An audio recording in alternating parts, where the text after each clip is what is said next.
What's happening, everybody? It is Thursday night. It is Thrifty Business with Jay and Nay. I am your host, Vegas Jay, and with me, as always... Oh, are you kidding me? I actually had a live one going after we just talked about it. And with, as always, is my co-host, Philly Nay. But wait, that does not look like Philly Nay. That's Nay's stunt double, Joy Williams. But wait, here's Philly Nay. She's actually with us tonight. Oh, my gosh. I just got out of the hospital just a few hours ago. What are you doing here, girlfriend? I was determined to be here, but Joy is going to be hosting for me. So yes, even though we don't know what's going on with Joy, her name is digitized, but it says Nadine's stunt double. So she is your stunt double tonight. She will do the heavy lifting. You can do the light lifting tonight. So we're going to get to you in 1 second, but let's get right to our normal first item of the night. As always, it is Jay's Tiki Talk. Woohoo! Oops, I gotta need to lock me in there. There we go. It is Jay's Tiki Talk tonight. Bow, bow, bow, bow. All right, so in honor of the 4th of July, I actually have a red, white, and blue tiki mug. So we can find it so you actually can see it. There we go. Burp, burp, burp. This, when I bought it, I thought it was a hobbyist mug, because this is the kind of thing you don't normally see in tiki bars. Hobbyists would make these, but if you look real close on the bottom, there's an imprint of where it came from. It was a place called the Tiki. So at some point, they made a very special red, white, and blue, I'm guessing for the 4th of July tiki mug. So let me take a little sip, and then I'll share with you what I'm drinking. Ah, that's good stuff. I am drinking, because it is Independence Day weekend, I'm drinking rum made in the United States. So this is called Below Deck. It is made in Portland, and they actually hand number it. So this is batch number 7, bottle number 347, and it is a hell of an awesome spiced rum. It's way different than Sailor or Captain. It is spicy, so it's good stuff. If you're in Portland, pick up a bottle. Do yourself a favor. You will really, really like this. So tonight I'm just having it with my usual Diet Coke and a lime. I'm having a American Cuba Libre tonight. And because, of course, Nay cannot drink tonight because she's on other kind of fun stuff. I have water, yes. Joy does have a cocktail. What you got there, Joy? I do. I'm not a big rum drinker, so I made a special trip to get a little rum, which isn't the greatest rum. It's just a little Captain. But to soothe Jason, who, has a better rum palate, I ran around town today until I found the right mixer. Move it over a little bit. There you go. There we go. Back over. There's a little lag on my end. I don't know which way I'm going. There you go, right there. I am sharing a Coke and rum with Jason. I don't know if you can see that on your side. That is so sweet. She found a Jason Coke. That is awesome. I went to 3 stores and dug through 67 bottles of Coke till I found it.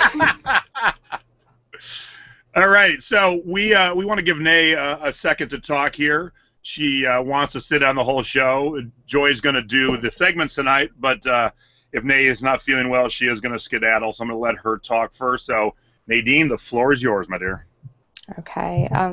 I just wanted to say thank you. My voice is a little scratchy because of the breathing tube they had, and I actually lost my voice for a little bit. I just literally got out of the hospital a few hours ago. They wanted me to stay another night, but I wanted to be on the show, so I am here. So as most of you know, I had a double mastectomy on Monday, and they did actually find invasive cancer in my lymph nodes. So I will be going through, I have a long road ahead. I'll be going through chemo, and then I have reconstructive surgeries to go through. So unfortunately, my fight is long from being over. However, I just wanted to thank everyone for the kind words. It's been really overwhelming. I've seen so many positive thoughts and just so much support from from everyone. When I was in the hospital, I had my iPad with me, and I was reading all the comments and everything, and it was really helpful. So I just wanted to thank everyone, and I'm still going to kick cancer no matter how bad it ends up being. I'm going to beat it. So thank you, everyone. Yes, you are. And thank you, Joy, for hosting tonight. I am on some pretty strong pain medicine, so I couldn't actually host the show tonight, but I did want to be here.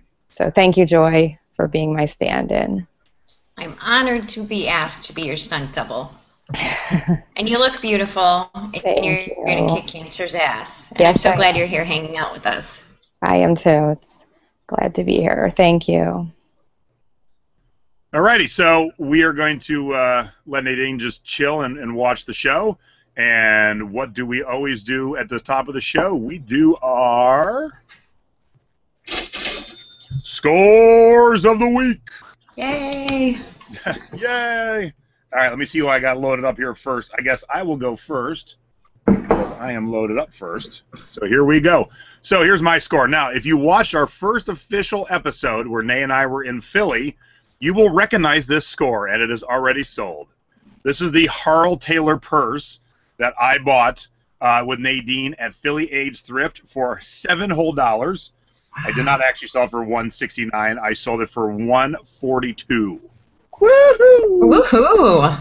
And that was maybe it was listed like 3 days. I got I listed it on Thursday. On Friday, I got a $105 offer, and I let it sit. And I was going to wait to counter, and I did finally counter at $150. And about maybe 2 hours later, another guy came with an offer of $142. So I took it. So it was a quick turnaround. All Harl Taylor bags sell well. They don't look like much, but people want them. So make sure. I was shocked when you looked that up when we were in the thrift store, and then you found the tag inside the bag, which made it even better. Yep. So that was an awesome. That's great. So keep your eyes open for anything Harl Taylor. So that was my one score of the week, and my next score of the week. Now this is based on the price you're seeing. It does not look like a score, but I'm going to show you something, and then you'll understand why it's really a score. So I'm going to turn off the screen share here for a minute, and I'm going to show you what I'm holding in my hands. As soon as I can figure out why my mouse is not working. What is happening? Oh, there we go. All right. So when I went to the Riviera liquidation sale, I got all these Riviera patches total for $10. So this is a pack of 150 Riviera Hotel patches, and then a whole box of other Riviera stuff. And so I've sold one group of 3 for $10 and one group of 4 for $20. So I'm already in my profit, and I still have hundreds and hundreds of patches waiting to be sold. So it will be just pure profit from here on in. So I'm going to keep throwing up these foursomes for $20. I have some other ones in here that are a little bit different, but that was a score because it is the gift that keeps on giving. I can just keep hitting relist. Alrighty, those are my 2 scores. Now we are into Joy's scores, so you are up, Joy. You go. So I don't buy a lot of books in thrifts, but we see people in the Thrifting with the Boys Facebook page talk about Bibles all the time. And this one caught my eye, and I paid 79 cents for it. And it's a Sunday Missal, and it's written in both Latin and English. And this Fulton J. Sheen in 1961, there's a few versions, this one being the lowest end version of it. The others are gold gilded. And I listed it, and I immediately had 3 watchers. And within 4 days or so, I had 5 or 6 watchers, and I sold it for, I think I took a best offer. Maybe I put it on sale for, but around $40 for a 79-cent book.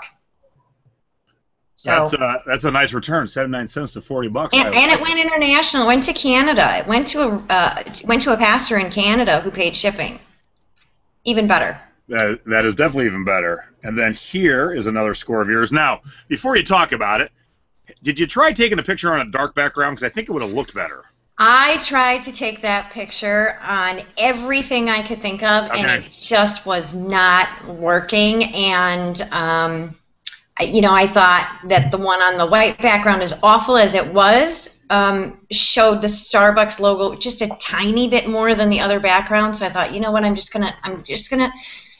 gonna go with it. So I went with it, and what it is it's a glass Starbucks, essentially almost a pint glass size, but it's marked for the tall, grande, and venti size. It's a cold drink mixing cup with the right measurements on it, and there was only one other previous completed which had sold around the same price that I had sold, and I only had it up maybe a couple of weeks before it sold, and I bought that at Goodwill for 99 cents. Yeah, even with the white, because I was going to suggest that. You're right. That's a tricky one to photograph. It was terrible, and nothing that I could do would make it better. So I like that shot because you can kind of see how it's raised a little bit. I probably took 80 pictures of this glass, and I thought, okay, I'm cutting into my profit now because I've spent an entire Sunday afternoon trying to get a good picture here. And the truth is that eventually, if you put the words rare and Starbucks together, somebody's going to stumble upon it. So I went with it. And, you know, it was just in the glass section at Goodwill, and I paid 99 cents for it. And I'd never seen one before, as many Starbucks mugs as we've researched. I haven't seen the glasses like that either. That was a cool find. Now, what I recommend instead of paper towels for two reasons is milk, because it's more flat, and then you have some cookies with you. So as soon as you're done photographing, you just have some milk and cookies. I love any excuse to eat cookies, so I'm going to start going with that from now on. All right, so now it looks like, oh, geez, we're on Jason's Facebook page, which kind of we are, but Joy wanted to share this because she bought this teddy bear. Sorry about that. That looks a little dirty. Safe to say? He's a dirty bear. He was a dirty bear. But not atrocious, but definitely not clean. Yeah, if that came out of a child's room and into the Goodwill bin, somebody should call child services because it was not good. But he was in the Goodwill bin for 49 cents, and I had previously at the same Goodwill last year found the same bear, and he's a Chosen heart beating bear, and he has a red heart, and it has a heartbeat. It runs on batteries, and they were big in the 80s. And so I put him in the bathtub. I gave him a washing. I like Dawn dish soap for that. And let him dry, and sold him for $40. Now, what you did was fine, obviously, because he looks great. But when you have quality plush that does not have any mechanical parts or new with tags, you can throw them in the washing machine and hang dry, and they are beautiful. Absolutely, and you know. My reason for throwing him in the bathtub is purely that I live in a condo that I pay for my laundry. Oh, yeah. I wasn't even thinking of that. My bad. I don't like to wash my eBay laundry with other laundry. You know, with stuffed animals can sometimes have bugs and whatnot. And so I don't like to run a load. And I only had the one thing to wash. And I thought, you know, I'm just going to throw him in the tub and I'm going to scrub him up. And he sold for $40.01. I think I had him on sale. But this bear, depending on its condition, goes anywhere from $40 to $85 used. So he's definitely one to look for, and don't be afraid of dirty plush. I think that was the name of my band in high school, the Dirty Plush. All right, now we got your Sony Walkman up there. So I almost never, ever, ever buy anything out of the case. And the case is the last thing that I look at. I have a route when I go through Goodwill, and the case is usually the last thing that I look at. And for whatever reason, I looked in the case first. And I saw this, but I couldn't see the price tag no matter which way I, turned around. So I had them open the case. And while I was waiting for them to get the key, I looked it up, and it sells everywhere from $140 to $279. So I knew if the number on that pink Goodwill tag was good, it was coming home with me. And it was marked $19.99. And it was scratch-off day. And I said, wrap it up, let's get it. So my scratch-off card happened to be 20% off. So I paid $18 for it. And what happened was that I normally would have put them in my cart and done the whole store. And I thought, you know what, people at this store have a tendency to take things out of your cart. So I'm going to go ahead and pay for it. And I'm going to go put it in my car. So I paid for it, and I went and put it in my car, and I came back in the store, and they made an announcement. I always pay with my PayPal debit card. They made an announcement their credit card machine was down, and they would only be accepting cash for the rest of the day. So had I waited to pay for it at the end of the store, at the end of the day, I would have missed out because I had no cash on me. And I sold it 4 hours after I listed it for $125. Wow. That is awesome. I know people would say you could have gotten a lot more if you'd have waited, but to me, in 4.5 hours, because I list everything when I bring it home, 4.5 hours for, roughly $100 profit, I'm going to go with that. Joy, I see a question in the chat about the heart and the bear. It does detach. It does detach. Wanted to know if it was detachable. The heart comes out. He has a zipper on his side. Under his clothes are removable, and he has a zipper on the side, and that heart does come out. The pouch that the heart fits in is a little tight, and so you kind of have to maneuver it to get it in and out. But it does come out, and it comes in just a couple different colors. It comes in yellow and pink and sort of a teal blue. Okay, so you had to take this. Obviously, you took it apart before you. I took it apart before I washed it, and when you list them, you always want to say if the heart is beating, you want to put that in your title that it's working. Okay. If you only ever find the heart and it beats, buy it. Because they wear out over the years. Okay. And some people, the heart keeps beating, but the dog chews the leg off. So even if you find them without both parts, absolutely buy them. Great tip. Thank you. All right, you have seen our scores. Now it's time for...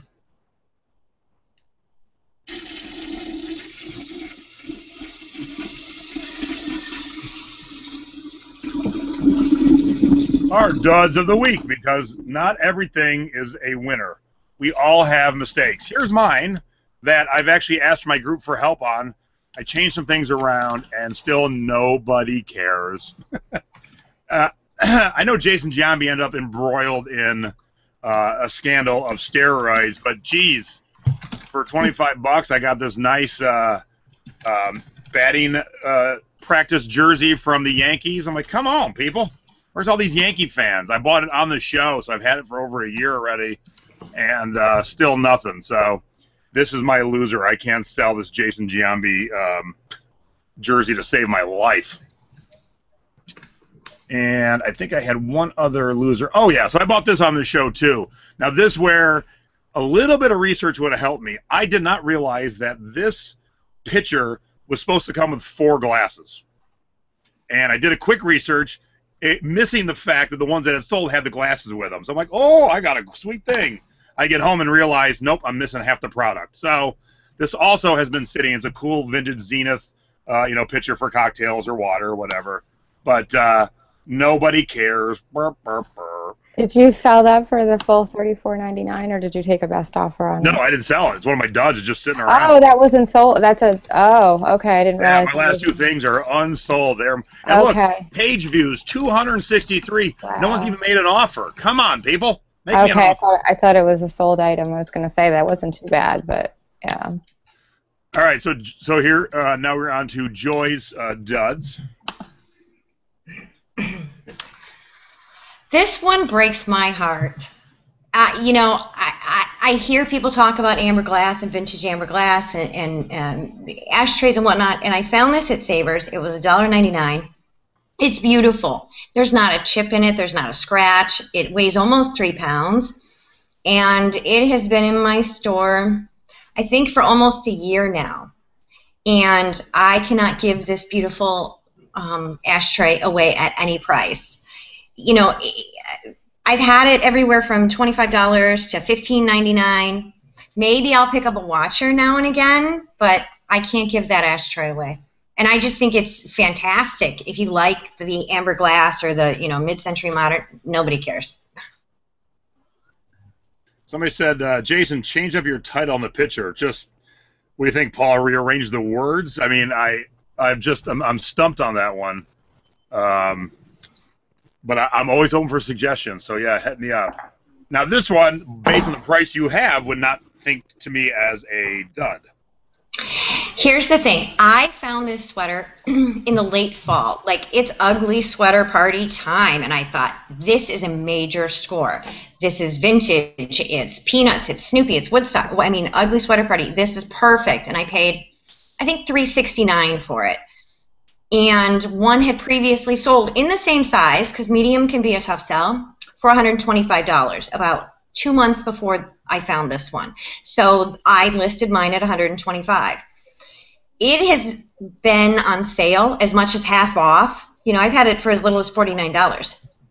Nobody cares about this sweater. Like, I can't give it away. And I'm hoping now, you know, Peanuts are coming back and we're going to have movies, and that at some point somebody's going to want this sweater, but I'm actually shocked that it's still hanging around.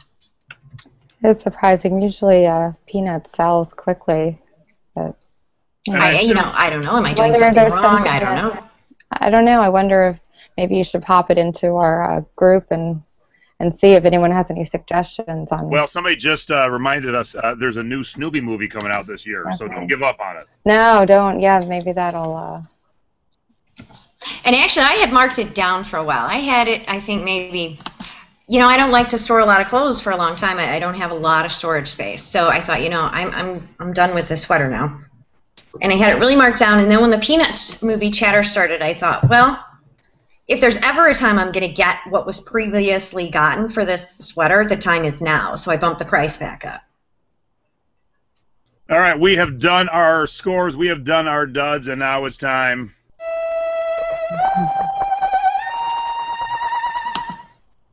for our close encounters of the thrifty kind, and I will go first. There is a swap meet here in Vegas. We don't have any flea markets. It sucks because I love flea markets, but we have a swap meet called Broad Acres, and it's more new socks and oranges than used stuff. There is used stuff, and I do find some gems, but it's a lot of new stuff. And one time I was looking at some clothing, and I typically wear a 2X, and the woman said, "Are you a 3X or a 4X?" And I said, "Well, I'm a 2X, and I think you just called me fat."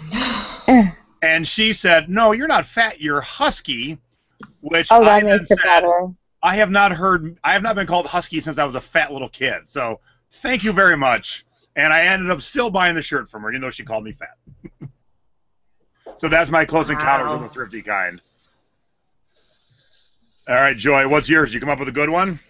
I did, you know, several months ago, and this is one of the exceptions to my rule about when I list things. I was at Goodwill and I saw this clock on a bottom shelf, and Goodwill was packed, and people were walking past this thing, and I pulled it out, and it's this great, fantastic wooden clock, but the top half of it is a needlepoint, and it's like this bicentennial sort of needlepoint. It's got the seal on it. It's just the coolest thing I've ever seen.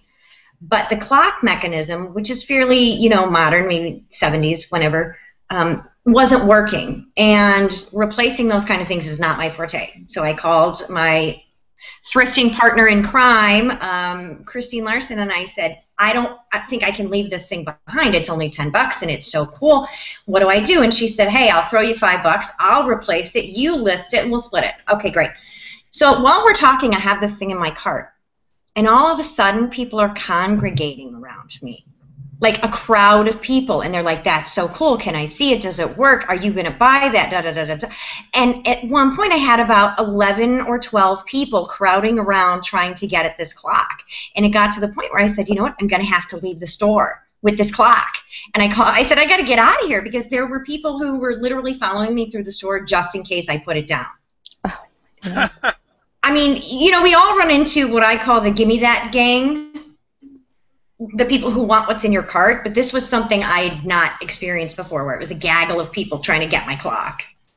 See, we call that, in Vegas, we call that cart envy, and it's usually people looking at my cart going, oh, I wish I had that. And my friend Cheryl, who used to be my assistant, said, they got cart envy. I'm like, oh, that's the term, cart envy. There it is. Eyes on your own cart, people. Yep. Can I ask you a quick question, Jason? Yep. You mentioned a swap meet, and we don't call that. We don't have swap meets here. I've never heard that term before. You know, people out there in your area started using it.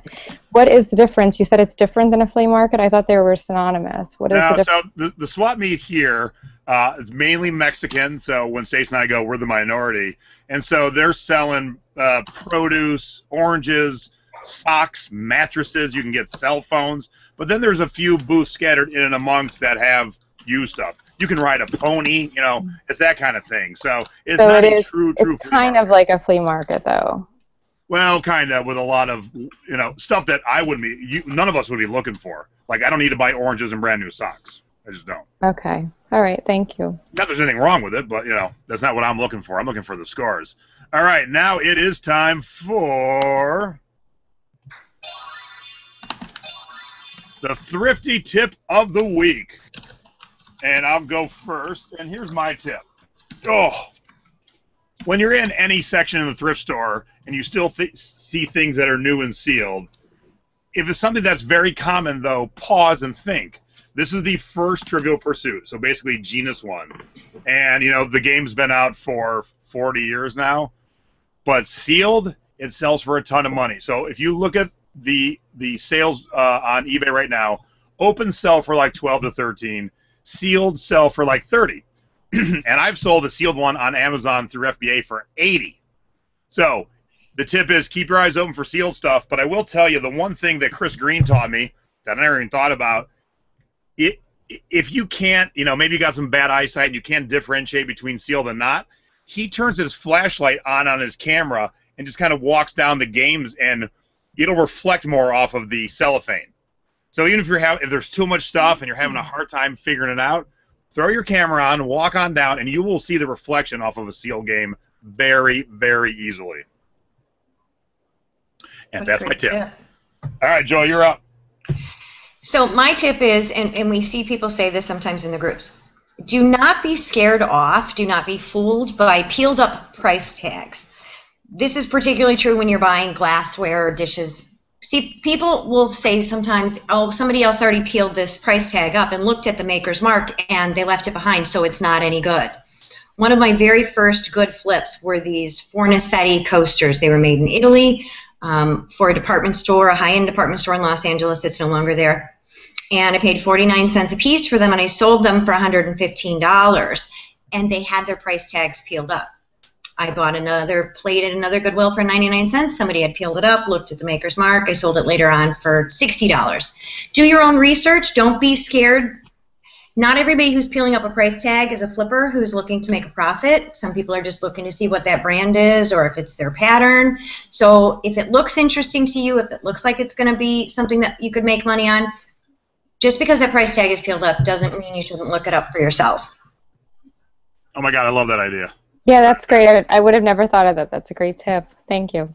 Because I usually stroll on when I see that somebody's peeled it, but maybe I'll stop and look a little harder now. I think we get jaded in thinking that everybody who enters Goodwill is selling stuff on eBay, and some people just want cute, cheap dishes. Some people want to replace Grandma's, creamer that their drunk Aunt Susie broke at Christmas. They're not all looking for the reasons that we're looking. So you have to really do your own research, and two, there's value even in an item you're going to put back on the shelf, because you're going to say, okay, I looked up, Susie's Ceramics, this is junk. The next time you see Susie's Ceramic when you have to make a snap decision, like at a yard sale, you're going to know Susie's Ceramics doesn't sell. So there's still value in doing that. Yes. All right, now it is time for our... You've got to be shipping me, our shipping tips. And so usually I like to show mistakes, because I buy a lot and I get broken stuff, crappy ship stuff. But today I want to share some love with my assistant, who even impressed me. So we sold a pair of jeans today, and I have another pair by the same manufacturer. Let me pop my earphone on here for a sec. These are size 66 waist.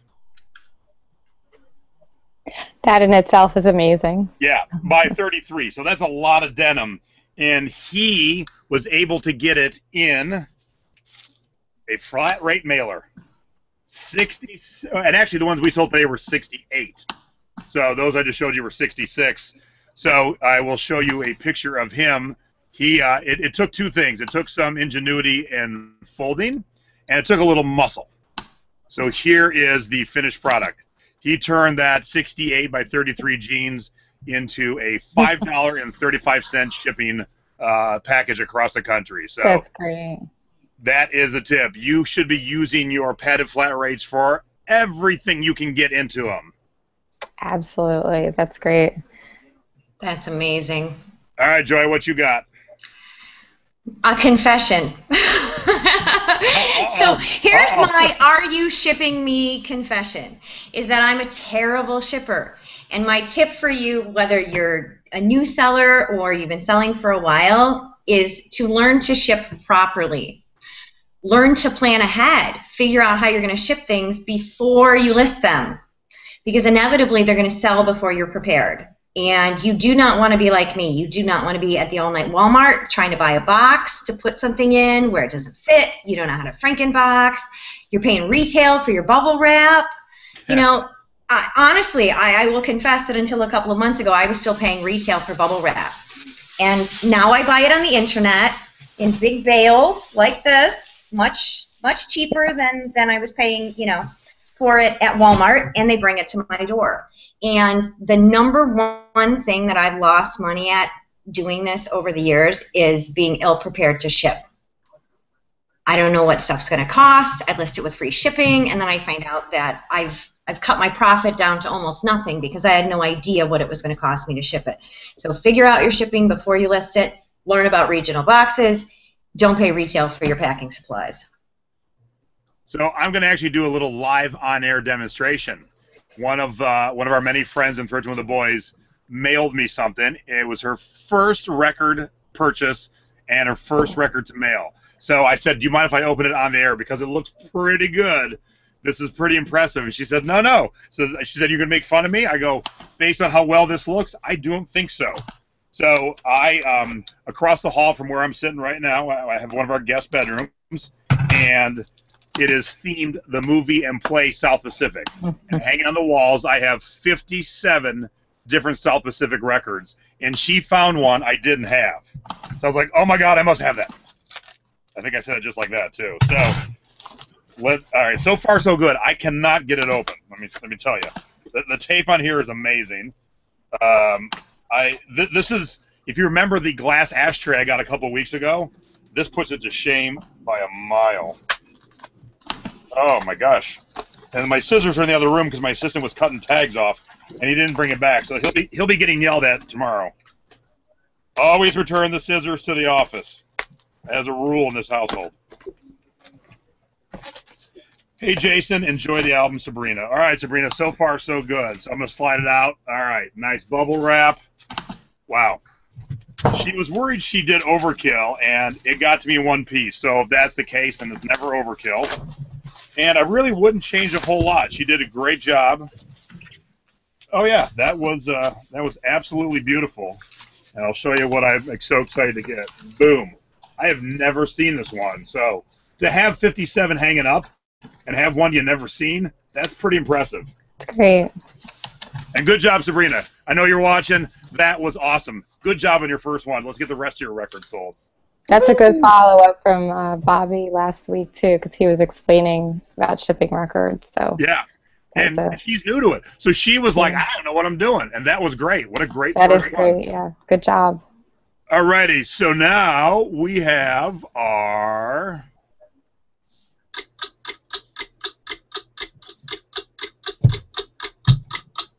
two-minute topic of the week.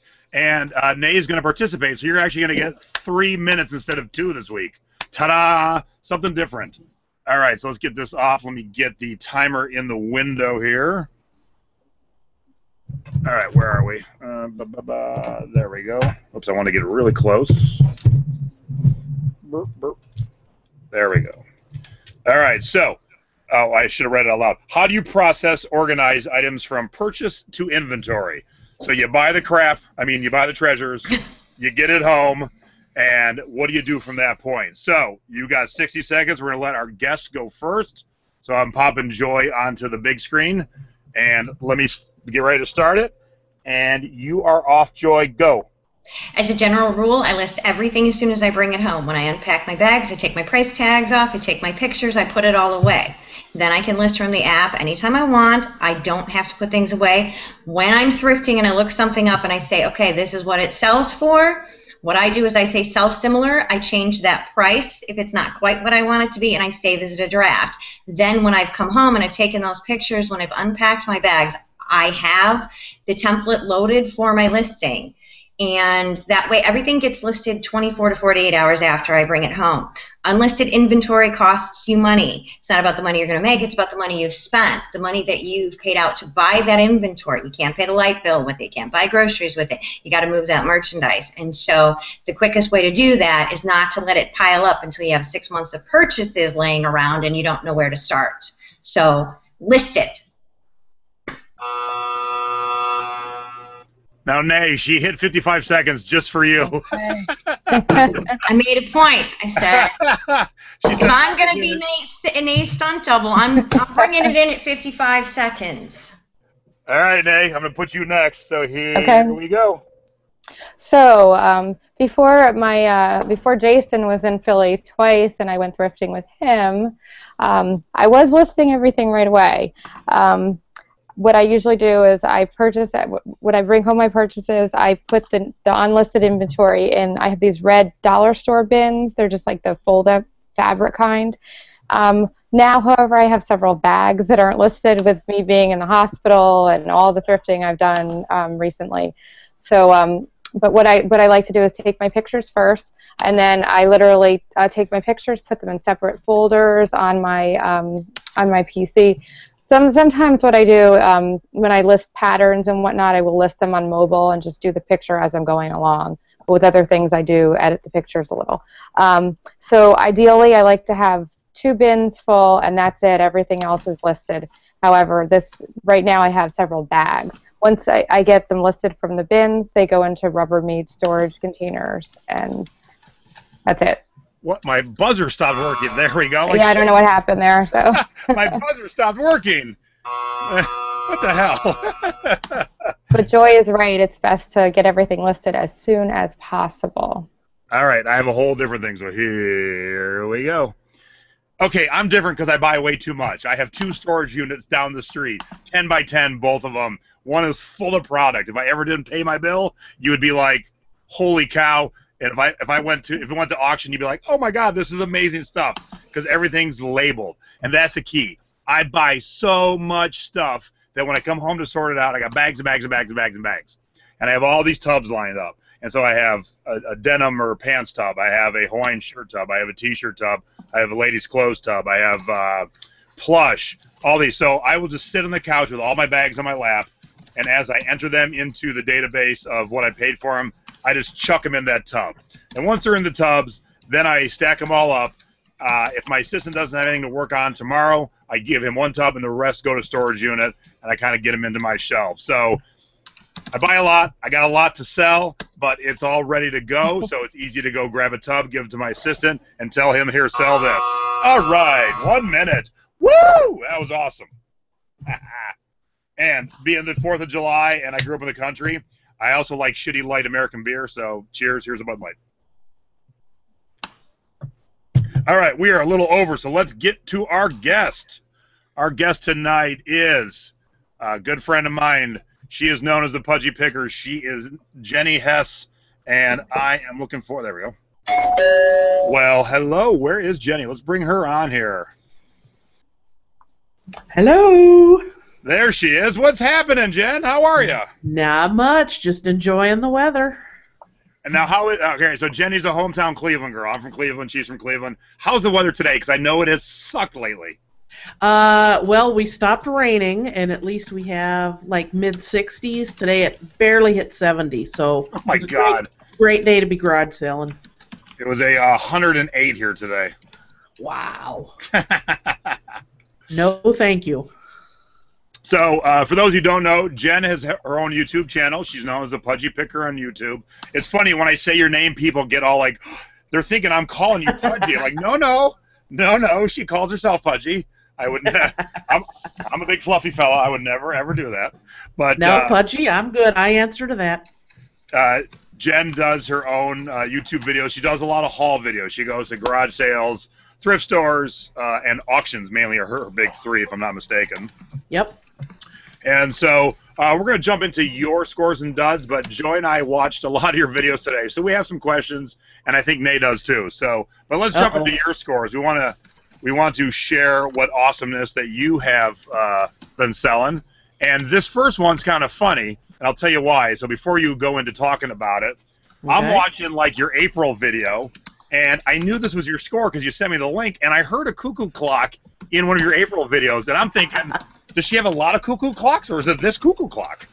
I actually bought one at an auction about a month and a half before this one, and it was very similar to one my grandmother had, so I had to keep that one. I only paid $25. That one works fine.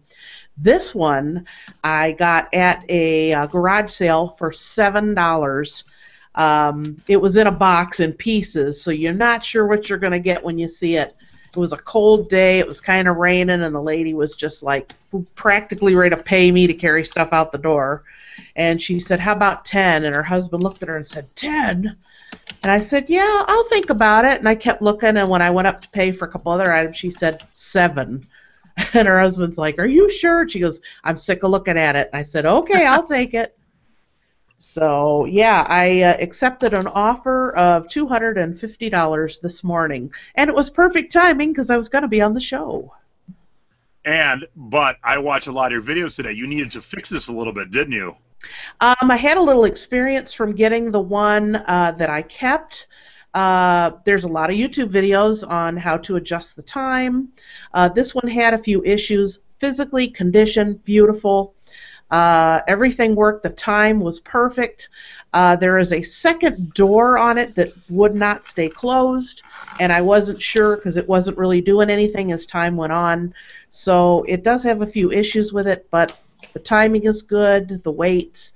It's got to be on the wall straight. There's reasons it'll stop working, and so I was very happy. When you get it in a box and it's in pieces, you're not sure. Even if it was completely not working, it still would have sold for at least $100 to $150. And what's great is, and through a lot of your videos, you can hear it cuckooing in the background. So, and now it's going to a new home. Yeah, my cat hated it. I want to pause real quick. I want to thank our live audience. We have our largest live audience we've ever had. And I'll take credit for that. Hey, like I always tell Nay, I go, I don't care if people are watching just because they hate me. As long as you're watching, that's all I care about. We got 130 people watching, so thank you very much. Do me a favor, though. Click the like button down below. We got one hater. That's your hater, Jason. That's not mine. Oh, I'm sure it is. So give us some love and click that like button. If you see my name down below, you can click subscribe because that'll let you know when we're doing other videos. Obviously, we do our show every week, but Nay and I are going to start doing haul videos like you saw last week. And we have a fun idea, which I'll talk about at the end of the show. So remind me to talk about that. And we're going to go back to your score. So let me hop back over here. And we'll move on from the cuckoo clock to, I see, Mary Kay cologne. This was in a box of other Mary Kay products. It had a receipt in the box with all the merchandise. Everything's still new in the box. And it was from like 1989. So as soon as I pulled it out, I knew most of the cream and those type of products were going to have to be tossed. But I know that the old perfume and cologne does well. I had at least 4 or 5 that are in there, and I've sold at least 2 so far. And I paid $12 for the whole box. Wow. Yeah. That's amazing. People love the old cologne, and they have a scent they liked, and they are constantly looking for it. So that was definitely a good one. So let me ask you a question. Since you sell a lot of, it sounds like you sell a lot of old colognes. Yep. I have had horrible luck with Avon. Anything Avon that I see now, I don't touch with a 10-foot pole. Do you agree with that, or have you sold any Avon? No, I do not. I have not. In fact, today when I was garage sailing, I saw a whole bunch of it.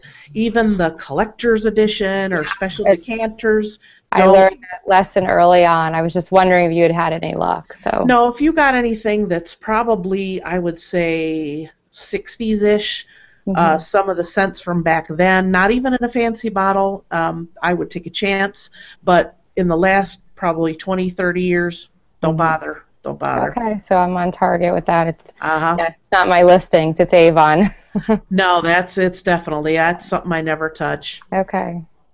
Can I just ask you? Avon calling. There you go. Can I just ask a quick question about that? Do you find that you get a lot of returns if the scent has turned over the years, if it wasn't, stored properly, or? This particular batch I knew it was essentially the person ordered it, it came in a box, and it was shoved somewhere in their house. So, but I always do write on there, be aware this is from this date. I cannot guarantee, the color, the consistency, the scent. And a lot of people are willing to take a risk on that. Like I said, some of those creams, they were like petrified in the bottle, so a lot of that I did toss away. So, I have one more question too, actually. When you ship like the perfumes and colognes and whatnot, do you always ship them parcel? Because I've heard that they can't go via any type of airmail. Is that true? Because I don't sell a lot of that stuff, so I don't think any of the ones that I've sold have gone. They've been, in the United States. Mm-hmm. And usually, depending on how heavy the bottle is, they can usually sometimes go for first class. These ones are large, and I make sure I bubble wrap them and use the cardboard and everything, so there's no issue with them breaking. But okay, yeah, so you but still do first class and priority on those? Oh yeah. Okay. Can I interject there just for a second, Nate? Technically, if the perfume has alcohol in it, the U.S. Postal Service prohibits you from shipping it in any manner that isn't parcel select. I was wondering about. Yeah, it's not supposed to go priority in particular. First class, I am not going to lie, first class, if it's going to the next town over, it's not going on a plane. But the reason that they do that is because it's alcohol and it goes on a plane. So the post office regulation is that it should be parcel select. So depending on okay. We're not fans of that method of shipping. To risk it, Yeah. Okay, no, that's good information. I'm always learning, so that's good. We all and are. The side note, can I just throw one more thing in? If you sell a lot of perfumes, is the second part of that regulation is that there's a 16-ounce weight limit, and it's one bottle of perfume per package. And this actually happened to me recently. I had sold some 1-ounce bottles, and she had bought multiples. And when the postal clerk found out that there was more than one bottle, even though the number of bottles was still under 16 ounces, they wouldn't take the package. It's one bottle per package. Okay. See all the learning you're getting, Jen? Oh, yeah. Do you tape the It's lids? like the one shipping thing that I know. Do you tape the lids down too? Do you do anything to secure the lids?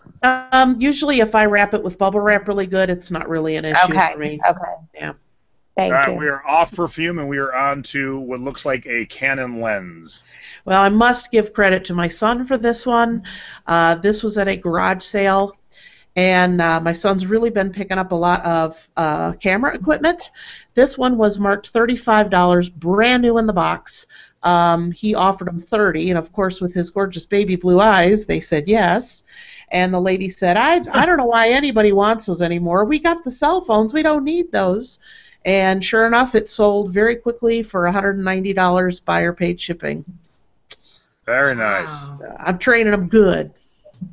All right, so that was your scores, right? Oh, wait, this is score 2. Yes, sorry. Yeah, a lot of these wood-burned charger plates, depending on where they come from. This one I actually got at a outlet. I think it was a Salvation Army type of outlet, so I paid next to nothing for it. It was Polish. I guess that's what it was, and I did some research and found out that's what it was, and I believe I sold it for like $30. So.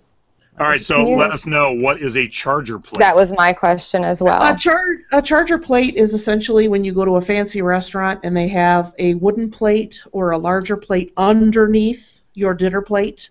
That's called a charger plate. Oh. So, see, we're learning shit tonight, too. This is awesome. Yeah, I wouldn't have known. Yeah. Because when I saw this come up, I'm like, I don't know what the hell that is. No, I've never eaten off of a plate on a charger plate, so yeah, that's something I learned along the way. All right, so there's your scores. Now on to your duds. You see a calculator that is not a plain calculator in a package, and you start grabbing them. I have, I believe, 3 of these. This is a scientific calculator. It is not a graphing calculator. You can get a graphing calculator that, if it works, great, but the condition looks like somebody played hockey with it, people will still buy it. In a new package, it'll really do great. This is just a plain scientific calculator. Do your research. If it's not a graphing one, don't really waste your time on it. And it even says top selling product underneath the title, and I would never believe that since I haven't sold any of the 3 that I bought. Top selling product for maybe everyone but you. So but sorry. me, yes, I know. All right, and then cross-stitch stuff usually does well for a lot of us. This one not so much, huh? You know what? You have to be really careful about if you have any outlet type places that sell a lot of overstock or that type of product. This is a newer kit, good brand. It's not older. It's and it was at a discount type store in my area, and that's usually a red flag that they're blowing them out, and it's just saturated the market. So, unless it's something older or more intricate, I'm really don't waste my time with those now. I'd like to do a quick shout out to one of our members in our group who's asking me a question right now. Are you not watching me on the show? What the heck? I'm going to yell. He probably isn't watching, so I will definitely yell at him later. I'm like, who doesn't know we do a show at 6 p.m. or 9 p.m. depending where you're at? Holy cow. All right, so all 3 of us have some questions for you. I have a question because I watched your a bunch of your episodes today. Okay. I would never think fondue forks would be a hot commodity on their own. On their own, yes. If you get some of the fondue sets, if they're older and they're actually like in a box or brand new, maybe. Those fondue forks that I picked up were from, I believe, the 60s. They had the wooden handle and still in the box. The lady had that and an old fondue pot for $5. And I said, can I buy those separate? She said, no, it's all one item. And I said, I'll give you 3 for the fork. She said, okay. So I got those. They are going to be listed soon, but I know, strange things. I just sold some wooden handle utensils today, flatware, that has that 50s look. So I don't know. It's just the wooden handles. They always seem to do really well. Do you do a lot of flatware sales? I'm just starting to get into flatware. Okay. This particular bag I bought at a garage sale for $4, and I've had it lotted out into 4 different pieces, $12.99 for 3 different ones, and then the one I sold today was $35. That was a 4-place setting. So I'm just starting to, the more I learn in this business, the less I know. And there's so much to know that I'm kind of, inching into knives and inching into flatware, and, then I'm not, there's more to look at wherever I go. So. And then I can't remember what episode it was, but you found a piece of maybe pressed bamboo that said tiki toss on it. Did you ever figure out what it was? Yes, I did. I did my research, and it is a toss game that was missing the pin that was supposed to be in there. And if it had that, it would have been worth a lot. Otherwise, it was a cutting board. That's what it looked like. All right. It was a cutting board shaped like a surfboard. And so somebody asked a question which leads into one of mine. They want to know how you get to so many garage sales in a day. And what I wanted to point out is I've been gone from Cleveland since for 15 years now. I forget there's Thursday garage sales because we don't really have them here. And your hauls are all from Thursdays, and I forget that Thursday is the day in Cleveland. Wow. Yeah, Thursday, Friday, Saturday, maybe Sunday. I like to be there first day. I get a local paper, and I go on Craigslist. Those are my 2 main sources for garage sales. I sit down with that list, and I get my GPS, and I start putting them in, and then I have them all listed. And the next morning, my son and I, especially this summer, get in the car. We head to the far end and start working our way back home.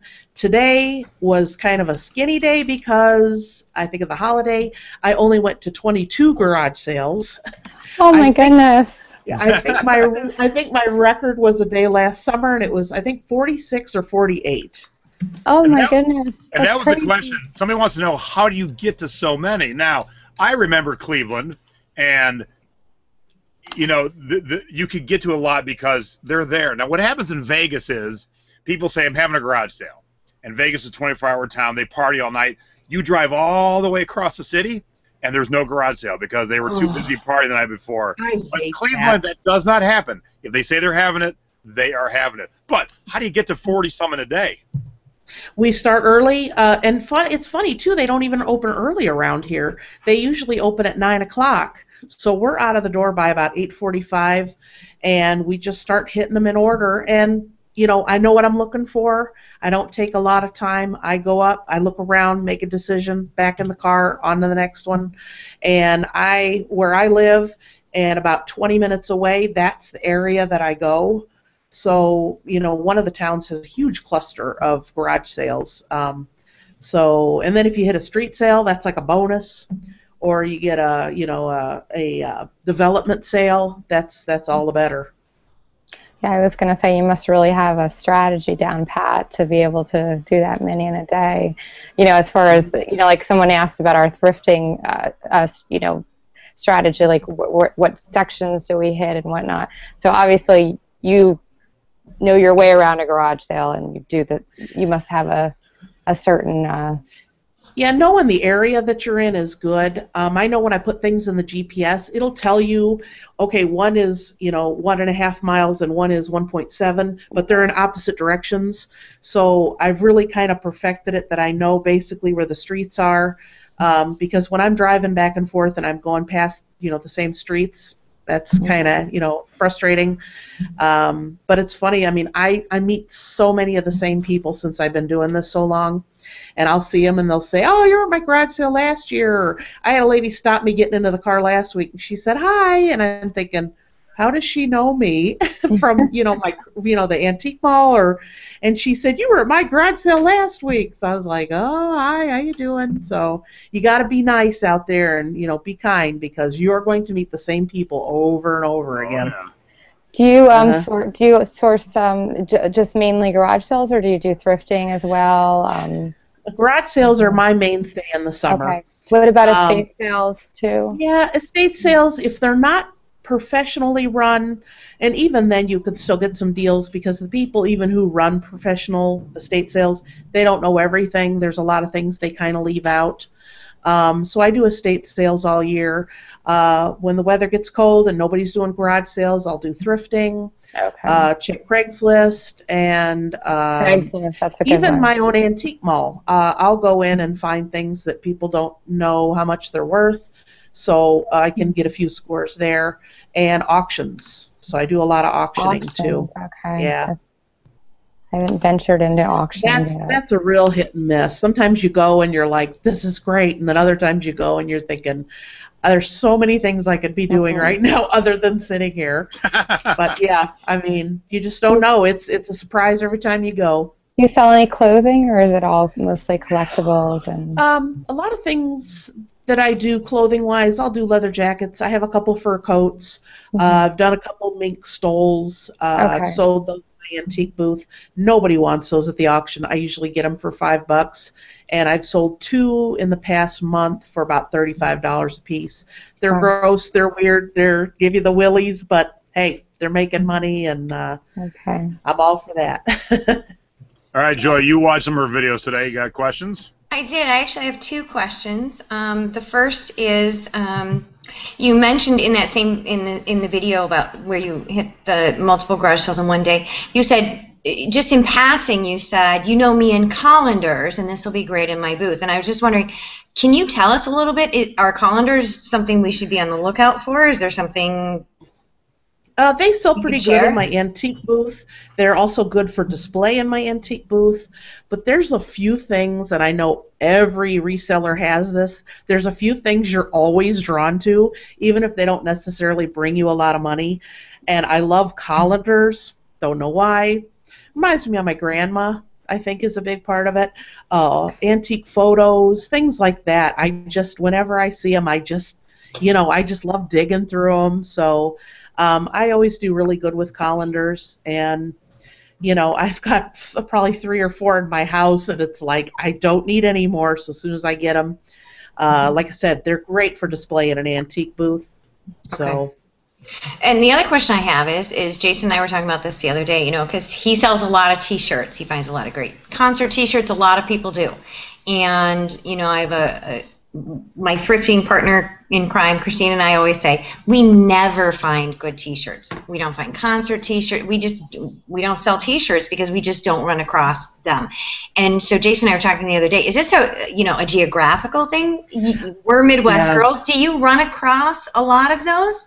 I don't know what it is about our area, but there are some thrift stores that look like someone worked on their car.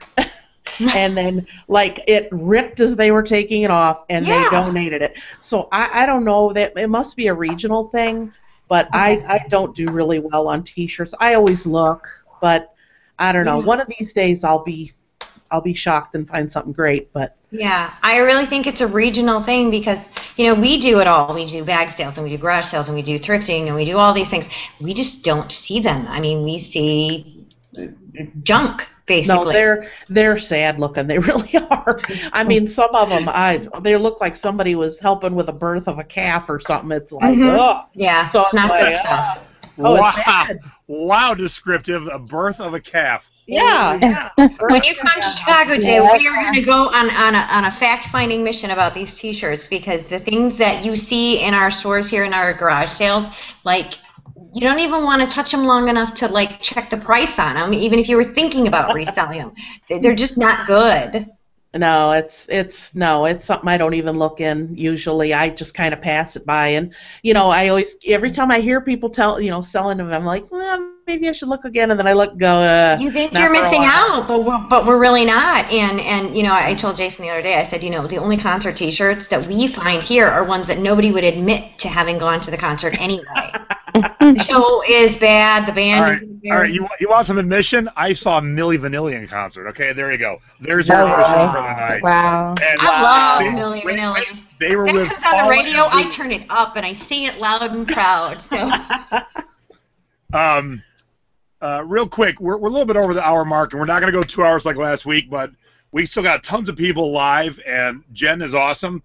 So I'm going to tell the people in the chat, if you got a question for Jen, throw in the chat. We'll ask her a few questions from you guys because we've kind of covered the things that we want to talk about.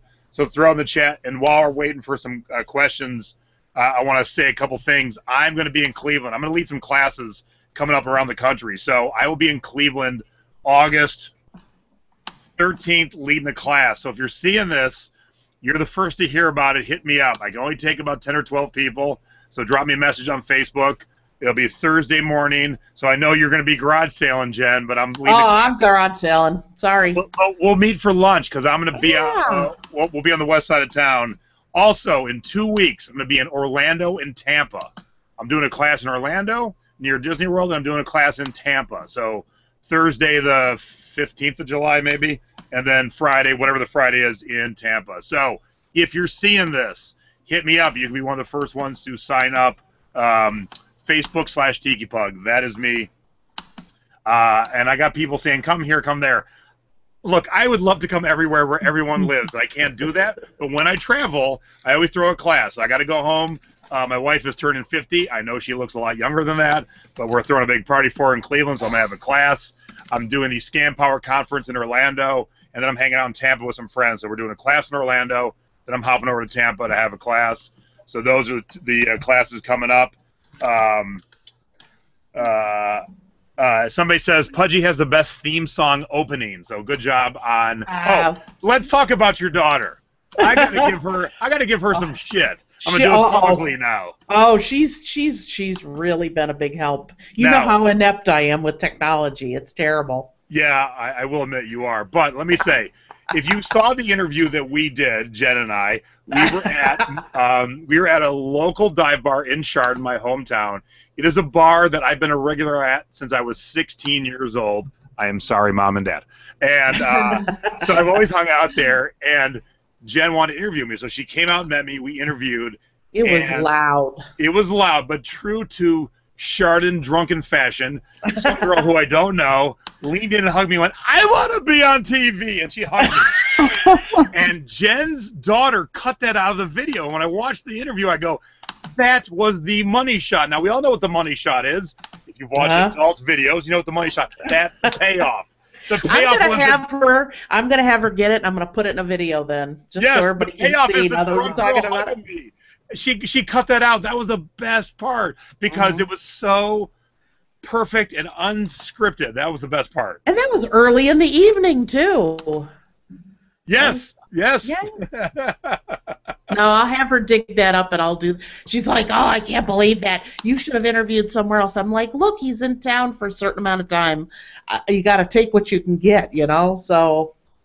And I got good friends. I never said, "Hey, I needed a drink," but my friend Greg saw I was empty and went and bought me a beer. So when you watch that interview, that beer coming in was not scheduled. It was not ordered. It just showed up. Yep, beer delivery. And look, I was catching some heat in the chat. My wife is way older than me, and she looks way younger. So I'm not going to catch any hell. She does not look 50, and I look way older than 44. So. And she's pocket-sized. Yeah, she is tiny. And I wanted to say, Jen, thanks for the. I was watching one of the videos. You gave me a nice shout out, so thank you. You found that cute little pug figurine. Wasn't that adorable? And not that your normal talking voice isn't pleasant, but man, you have the most pleasant garage sale haul voice I have ever heard. It is so nice to listen to you. Well, thank you. I'll have to tell my husband you said so. I've been on YouTube for 2 years, and it's taken a little time to get used to that, hearing myself talk, you know, so I've gotten more comfortable with it over time. I mean, my first couple videos, it's like, it's just such a difference now. My wife is now yelling at me in chat. I'm not way older. Look, here's how I put it in perspective. She is old enough to be grandfathered into the drinking age when it changed to 21. She was grandfathered in, she could drink younger. So she was bar hopping in college, and I was still a fat kid playing kickball at recess in middle school. All right? So there's your perspective. Oh, you're going to be in so much trouble. Is there going to be a show next week, or are you going to be, like, wrapped up in bandages? That's terrible. All right, so we didn't get really any questions from the chat. Everybody's enjoying the show, and we got some nice comments. So anything, Nadine or Joy, you want to ask Jen?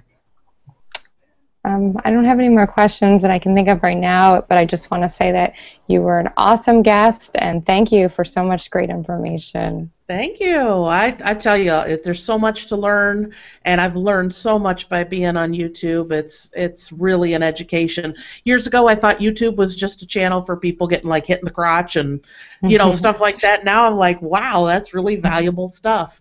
And whenever I tell my kids' friends that I have a YouTube channel, oh, they just go like this. It's so funny. And I said, hey, there's worse things I could be doing on YouTube than haul videos from garage sales. So speaking of, Nadine and I did a haul video last week where I showed my haul and Nadine kind of commentated on it.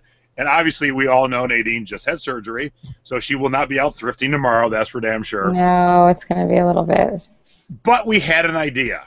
So besides doing our hauls, we're going to do your hauls. So here's the deal. We want to do at least one a week. If you had a good haul, come to us, let us know. You'll be our guest for the haul video, and then we will commentate and color commentary your good and maybe your bad purchases. So if you want to be in our haul video, we'd love to have you. Anyone, bring your haul, message me or Nay or on our fan page. Oh, yeah. That's one of my items I got today. See, if you were doing a haul video, I'd be like, nice score. $4. So how much do you think I should ask for this, huh? Well, you got to measure the diameter because I know that's how they sell them. And once you figure out what the diameter is, then just look at the solds on eBay because that'll give you a clue. It's like basketball size. So hit us up. Let's do your haul videos. But, hey, I do have a question for you, Jen. Let me back it up here. What is your favorite thing to sell? And what do you think is the best bolo for both? And I'm not sure what that word's supposed to be. What do you think is the best thing to find for eBay? And what's your favorite thing to sell? Go. Favorite thing to sell? Something that makes lots of money. I like, the stranger, the weirder it is, the better it sells. I bought somebody made an armadillo purse. And I bought it at a garage sale for $25, and I sold it for like $30. So the stranger, when you go to a garage sale and you look at something and you go, who would buy that? That's what you should buy. That's what a you good should tip. buy, because because that's a good tip. and you don't worry about, you put it on eBay. Oh, well, there's 50 other ones on there. So, yeah, Obscure sells, definitely. and the weirder the better. Is if it's strange, Absolutely. that is definitely the way to go. Ugly too, surprisingly. Yep. Yep. Hey, Joy, if you fill in again, you need to get a quieter keyboard. Okay. Everybody's like, Nay is typing really loud. I go, Nay ain't typing. That's Joy. That's Joy. Hey, Jen, I got a question. You ever find adult products while you're out? I actually was at an auction. I even tweeted a picture on the Pudgy Picker, if you want to follow me on Twitter, and it was probably a 1960s device that required batteries. Okay. I'm digging through the box and I'm like, oh! So I took a picture of it and I tweeted that, and I'm like, you never know what you're going to find. So when Grandma has her estate go up for sale, maybe you shouldn't be there when it's auctioned off because you don't want to see everything. Gosh, that's hysterical. Grandma's sexual devices. I got bad thoughts in my head right now. And about 2 weeks ago, there was a huge 6 full boxes of DVD porn, and one of the other vendors purchased that, and he paid maybe $30 for 6 huge boxes, and he was so razzed it wasn't even funny. But it sells. He's going to make a lot of money. There are things that I won't buy, that being one of them, but he's going to make a lot of money off of those. It sells. So I haven't sold any either, but I know it does sell. I was just standing there reading the titles with my sister. We're just laughing. It was so funny. I'm going to show a picture here. It's kind of adultish, but I will cover up the naughty bits.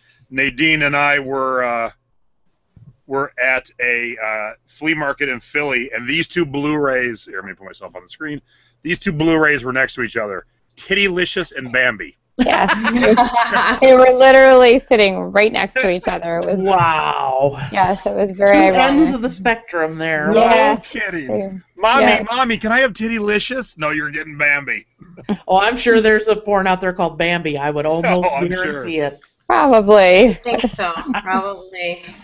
Since we're speaking of porn, if you ever come visit me, there's porn from the 70s that they did, children's stories. They're full musicals and full porn.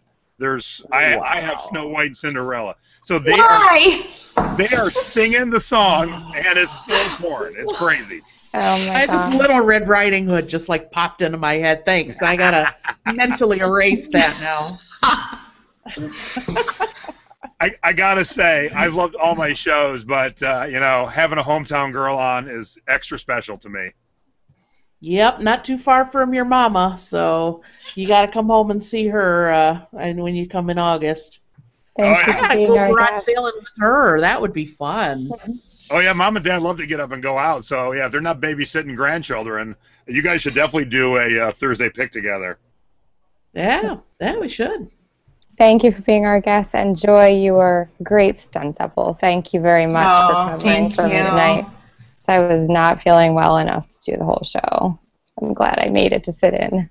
Yes. Yeah, it was so great to see you, and we still got a lot of people watching live, and they're talking about dirty different titles for Bambi. So that's. I started something. I apologize. No, I asked you because on the show I found Japanese love ropes at Savers, and I sold them, and I thought, I wonder if Jenny ever finds any adult stuff.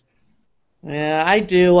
There's some things I got a teenage boy. You think I'm going to bring home 6 boxes of porn from the auction? Oh my God. That is not happy. happening. Oh, he's going to hate me for saying that, but hey, You do have, I have not officially met them. I saw your son tonight, but based on you talking about them, you got some great kids.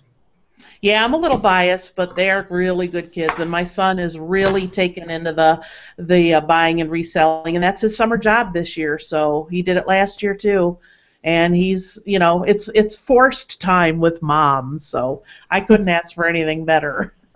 Just tell your daughter to quit cutting out the money shots because that was the winner shot right there. I'm gonna make her put that in a video now. I got to see that because I know it's going to be hilarious. Because hey, that's my hometown. I expected that, and I hoped it happened, and it did. All right, so we're going to call tonight. So thank you, Jen. Don't hang up. We'll talk with you a little bit after we come off the air. Okay. So thank you very much. Go follow the Pudgy Picker on YouTube. She is the bomb diggity. She's a sweet, sweet woman, and she loves to share like the rest of us do. I want to thank Joy for being our Nadine stunt double tonight, even though you can't read it. She was her stunt double. She did a great job. So thank you, Nadine. Awesome. Thank you for asking me. I can't say enough about my partner who sat here the whole show, fresh out of surgery. She's a rock star. She's an absolute rock star. Thank you. So, I just wanted to prove that cancer is not going to get me down. It's not going to stop me from doing anything. Hell no. No. And I want to promote a couple things. We have a fan page, Thrifty Business with J and A. We are raising money. We have already done it. We're going to do it some more for breast cancer research. We want to end breast cancer. So we actually have a page specifically for Thrifty Business with J and A. I'm so excited about it. Stacy and I, my wife, are sending the first $1,000 to it, so that went out today. And we're going to put it up. We're going to do some more fun stuff. So it's not going to be just raise money. It's going to be contests. It's going to be shenanigans. It's going to be fun. But overall, we're going to raise money to hopefully someday that $1 is going to be the dollar that makes somebody go, I know how to fix cancer. I don't want other women to have to go through what I am. It's not fun. So make sure you like our page. Follow me on YouTube. Look right down here. Click on follow. Please give us a thumbs up if you don't like the show. If you don't like, or if you like the show, what? I'm not even drunk yet. Thumbs up if you like it. If you don't like it, you give us a thumbs down. That's cool. I like haters too, but tell us. If you didn't like something, tell us why. But based on the love tonight, I think everybody's having a fun time enjoying the show. We're having great guests. We're having a great time. We all love sharing. So thanks everyone for tuning in. And we have an awesome guest next week. We actually have our guest set up. So let me promote that. I have a good friend, good friend named Cambridge who works at a Savers. So we're going to have our first live thrift store employee as our guest, and she'll be sitting right here next to me. She is awesome. Yeah, she's going to be a great guest. So next week, tune in. You can ask a thrift store employee questions. If you are the shy, quiet type who never speaks up and says, hey, how you doing? You never know when you're going to get into a back room or get some extra special deals. So Cambridge will be here next week. Get your questions ready, and we will talk to her. So on behalf of me, Jen the Pudgy Picker, Nadine, and Joy, thank you, everyone, and have a wonderful evening. Thank you. Bye, everybody. Bye. For the 4th of July tiki mug. So let me take a little sip, and then I'll share with you what I'm drinking. That's good stuff. I am drinking, because it is Independence Day weekend, I'm drinking rum made in the United States. So this is called Below Deck. It is made in Portland, and they actually hand number it. So this is batch number 7, bottle number 347, and it is a hell of an awesome spiced rum. It's way different than Sailor or Captain. It is spicy, so it's good stuff. If you're in Portland, pick up a bottle. Do yourself a favor. You will really, really like this. So tonight I'm just having it with my usual Diet Coke and a lime. I'm having a American Cuba Libre tonight. And because, of course, Nay cannot drink tonight because she's on other kind of fun stuff. I have water, yes. Joy does have a cocktail. What you got there, Joy?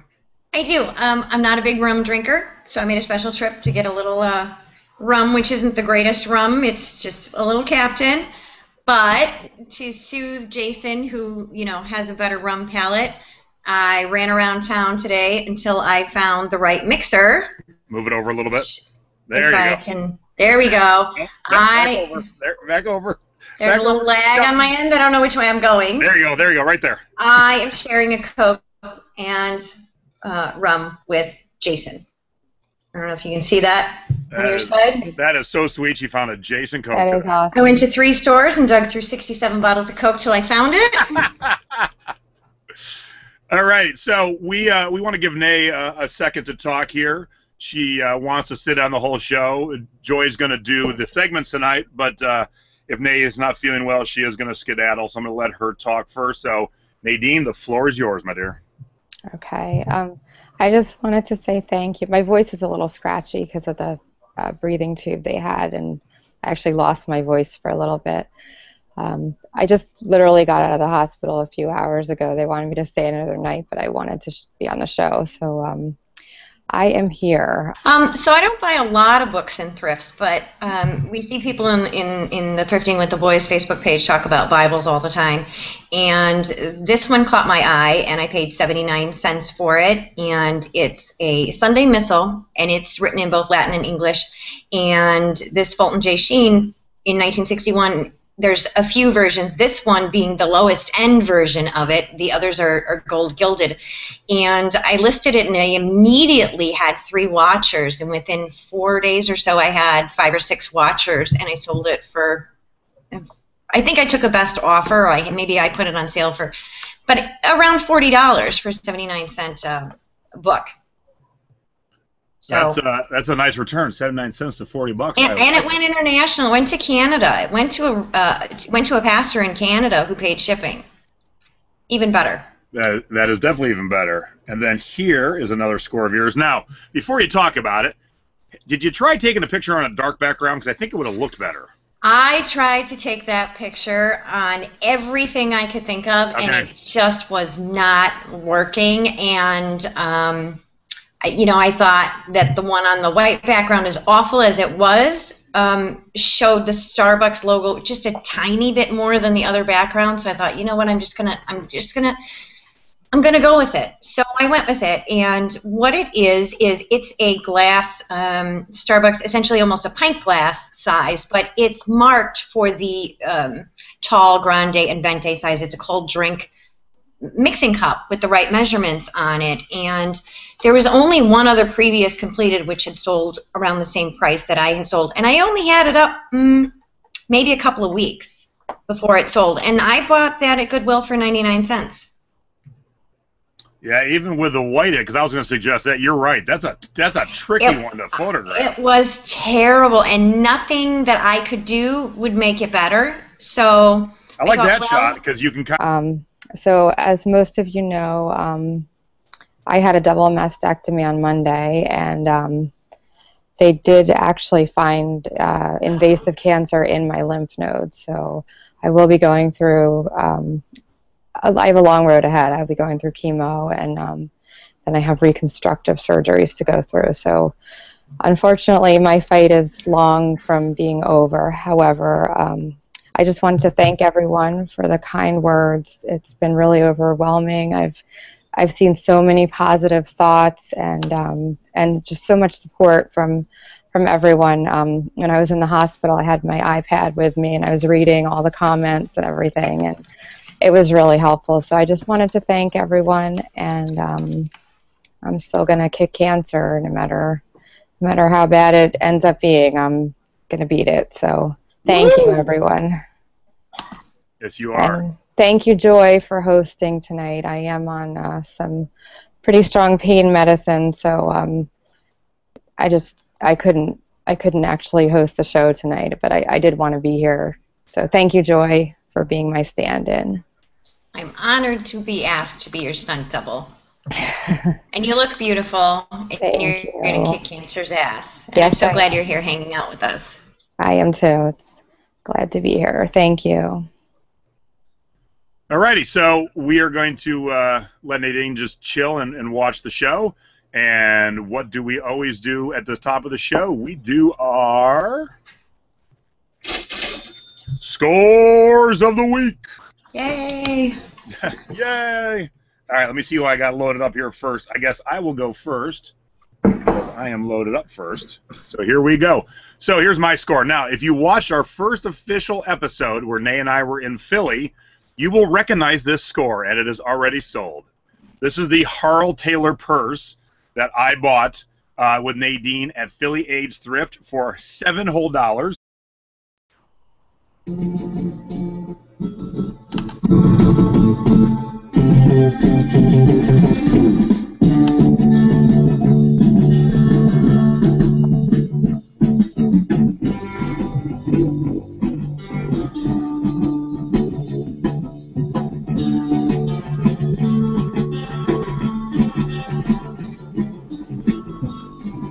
What's happening, everybody? It is Thursday night. It is Thrifty Business with Jay and Nay.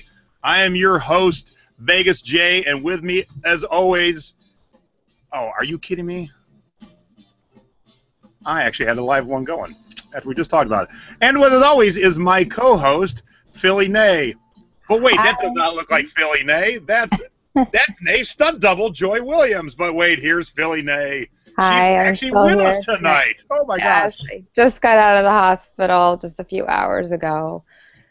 What are you doing here, girlfriend? I was determined to be here, but Joy is going to be hosting for me. So yes, even though we don't know what's going on with Joy, her name is digitized, but it says Nadine's stunt double. So she is your stunt double tonight. She will do the heavy lifting. You can do the light lifting tonight. So we're going to get to you in 1 second, but let's get right to our normal first item of the night. As always, it is Jay's Tiki Talk. Woohoo! Oops, I got you to lock me in there. There we go. It is Jay's Tiki Talk tonight. Bow, bow, bow, bow. All right, so in honor of the 4th of July, I actually have a red, white, and blue tiki mug. So we can find it so you actually can see it. There we go. Burp, burp, burp. This, when I bought it, I thought it was a hobbyist mug, because this is the kind of thing you don't normally see in tiki bars.